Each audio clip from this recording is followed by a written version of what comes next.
Être proche d'un des élus procure une sensation unique de calme et de réconfort. Ces âmes dégagent une paix profonde, capable d'apaiser les cœurs les plus tourmentés, et leur simple sourire semble calmer même les tempêtes les plus violentes. Ils parlent sans mots, dans le silence, par leur regard, leur écoute, leur empathie sincère et leur amour véritable.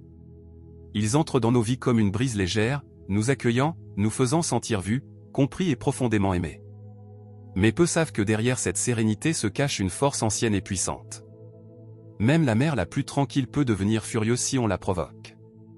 Les élus ne sont pas naïfs, leur bonté est le fruit d'une discipline intérieure, et leur maîtrise émotionnelle, une véritable puissance. Quand ils sont trahis ou trop poussés dans leur retranchement, ils réveillent une énergie profonde, une tempête intérieure qu'on ne peut ignorer. Aujourd'hui, nous allons explorer 8 raisons pour lesquelles les élus peuvent être les personnes les plus douces et aimantes, mais aussi les plus fortes et redoutables si on les provoque. Si tu lis ceci maintenant, sache que ce n'est pas un hasard, c'est le moment parfait pour recevoir ce message. S'il touche ton cœur, écris 111 en commentaire pour attirer des bénédictions spéciales. Et n'oublie pas de t'abonner à notre chaîne pour recevoir d'autres messages conçus spécialement pour toi, l'élu. Premièrement, leur énergie guérit, mais peut aussi brûler. Être proche d'un élu, c'est ressentir une lumière qui apporte la paix et transforme de l'intérieur. Leur simple présence soulage les blessures et ravive l'espoir, surtout chez les âmes fatiguées. Ils sont comme un baume pour l'âme. Mais cette même lumière dévoile aussi des vérités parfois douloureuses.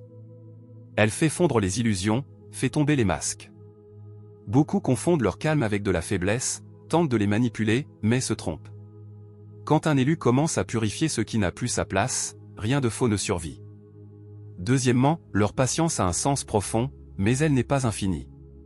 Contrairement à ce que l'on pense, ils se taisent non par peur, mais par sagesse.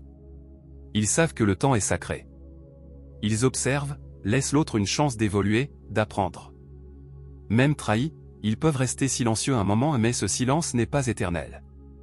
Quand leur patience arrive à son terme, leur paix se transforme en tempête.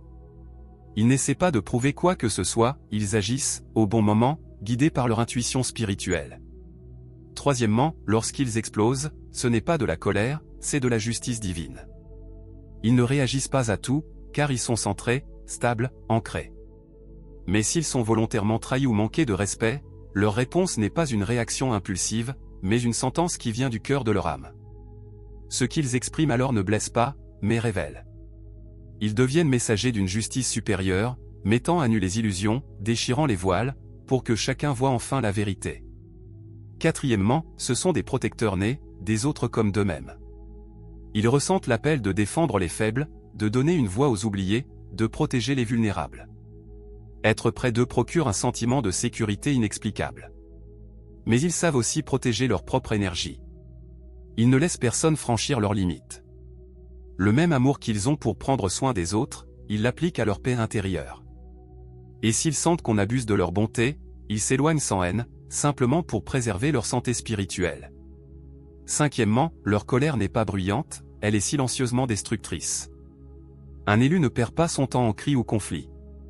Quand ils sont profondément blessés, ils s'éloignent dans un silence total, définitif. Et c'est dans cet éloignement que réside leur plus grand pouvoir. Leur absence agit comme un miroir, révélant ce qui a été perdu. Elle fait émerger le chaos que leur présence contenait. Leur silence est puissant. Il montre le prix de l'ingratitude. Sixième raison, leur intuition est gouvernée par la vérité. Ce n'est pas une simple sensibilité, c'est une perception spirituelle. Ils voient au-delà des apparences. Ils sentent les énergies que les gens essaient de dissimuler. Forgés dans le feu divin, ils ne se laissent pas tromper. Ils lisent les vibrations comme d'autres lisent un livre. Quand on tente de les manipuler, quelque chose en eux s'éveille, une clarté intérieure. Peut-être ne diront-ils pas tout ce qu'ils perçoivent, mais ils sentent tout, les intentions cachées, les blessures anciennes, l'arrogance déguisée. Si tu les défies, tu verras qu'ils ne répondent pas avec violence, mais avec vérité. En quelques mots calmes et précis, ils exposent ce que tu voulais cacher. Voilà pourquoi les âmes toxiques les fuient, non parce qu'ils sont agressifs, mais parce que leur lumière révèle l'ombre. Leur arme, c'est la vérité et ils la manient avec une précision divine. Septième raison, leur miséricorde a une limite. Oui, les élus ont un cœur rempli de compassion.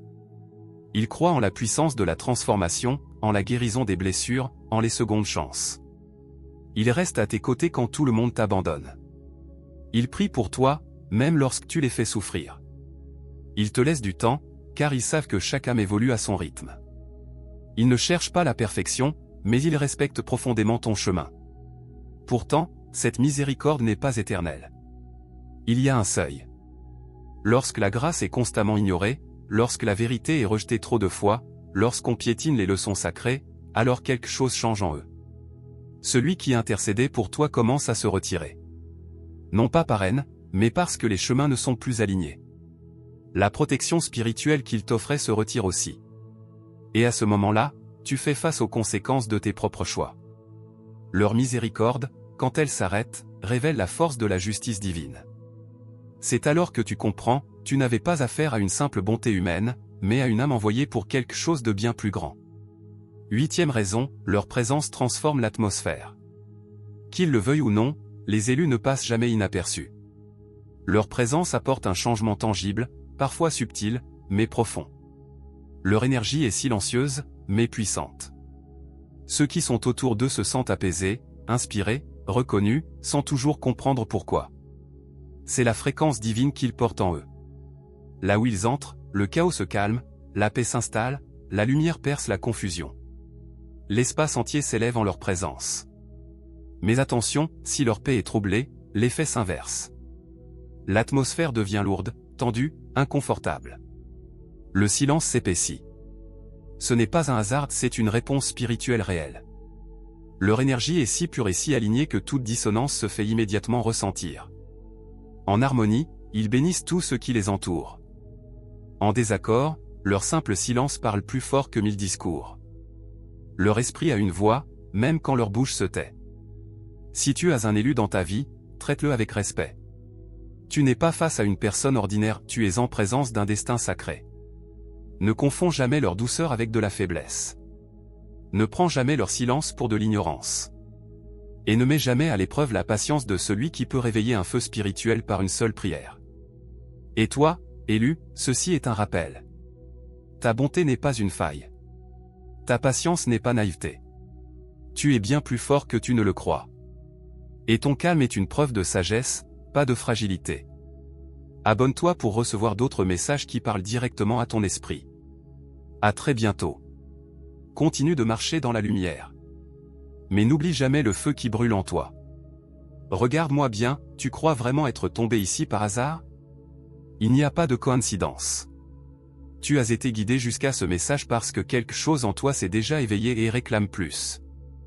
Abonne-toi maintenant. N'ignore pas cet appel.